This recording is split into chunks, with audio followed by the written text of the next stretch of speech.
Hello. So, this, as I was sending a note to Dr. Rollins, um, this book got me the other day. I received it on Saturday, but I didn't get to start reading it till Monday.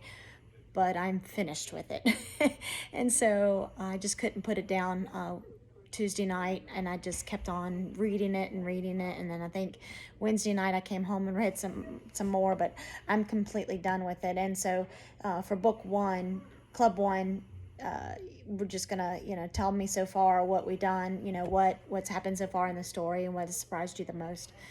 Every one of us has children that has a story, and sometimes those stories can have effect on their mentality and what their feelings and everything.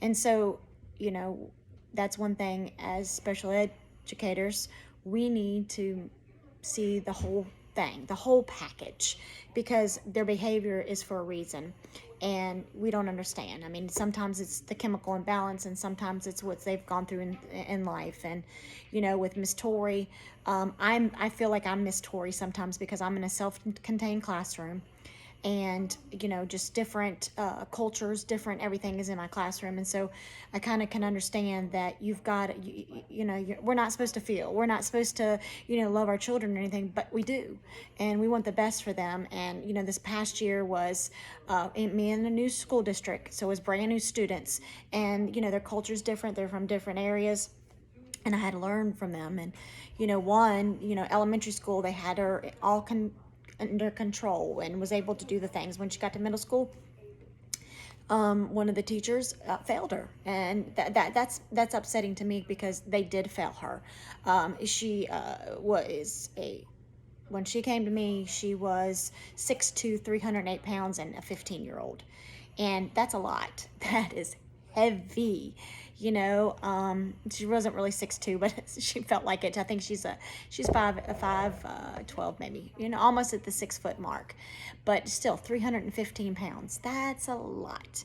And they just let her eat and do whatever she wanted to, so that they wouldn't have behavior.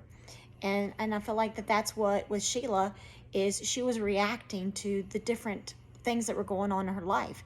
She didn't know how to control them. She's so smart, and that was my student. She's so smart. She had so much knowledge that the behavior was for attention. I don't know, was she not getting it at home? Was she not getting it in school? No, I know what she was doing on at school, because I found out from different areas of things that there was no attention, there was no one-on-one, there was not growing, there was nothing to help her mature. And my brother was the same way. They didn't know how to treat him. Oh, he's just a behavioral problem. No, he was so smart that I have ADHD, and so does my son, and so does my brother did. And it was because we weren't given enough, my children weren't given enough.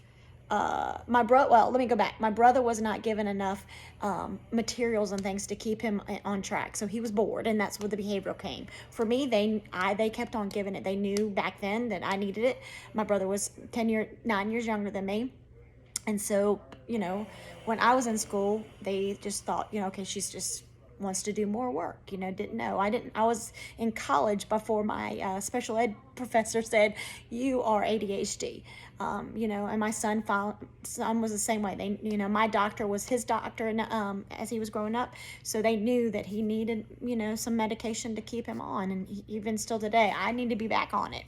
But so for Tori, I love her. I think she had a heart for these students. She wanted what's best for these students. And the first couple days, chapters of us learning about her, and when she was, oh my gosh, she burned a child. That is so, what made her do that? Where just what was going on? What do we not know before she started? Miss Tori came in, even though some of the teachers before she got information, but we don't know what happened at home. We don't know what happened with her mom. We didn't know how happened with her brother. Why did these people leave? What is the cause of that? Tori's classroom is the best that it can be. You have so many behavioral problems, or you have different for me, I had my old school, I had 13 students, all different learning levels. And so I had to have 13 different preps. And how do you set up a room with kids with different behaviors, autism, Down syndrome, cerebral palsy? What do you do in a self-contained classroom? How do you set it up? Same thing with now. I was very privileged and lucky to only have 5 students and 2 paras, and so I was able to give each of them an individual desk and set up a book center and just different wings because we were in high school. And so I'm able to kind of maneuver those things around. So I think this is, this story is real. This story is real. It's about real students, of what goes on in our classrooms and who we are as special educators, and what we don't get paid enough for this, because we are not only their teachers and keep getting them academics. We are their behavioral specialists. We're their psychologists. We're their nutritionists. We are everything that goes wrapped in one with special educators. And I think the world needs to see this book. This world needs to see our classrooms, because until people really realize what's going on, there's no help. In the state of Georgia, we have no help for these students that need to not be in our classroom, that need to be in residential care or something different, because that's my problem right now. I have 2 students that there's no place for them to go except for my classroom. I am not all those things, but I am supposed to be all those things. And so it upsets me, and it makes me realize what we need to do. And Tori is amazing. Sheila, my heart breaks for her as I go on through the story and finish up. And I want to know more. Where is she today? What is she like today? What's going on with her?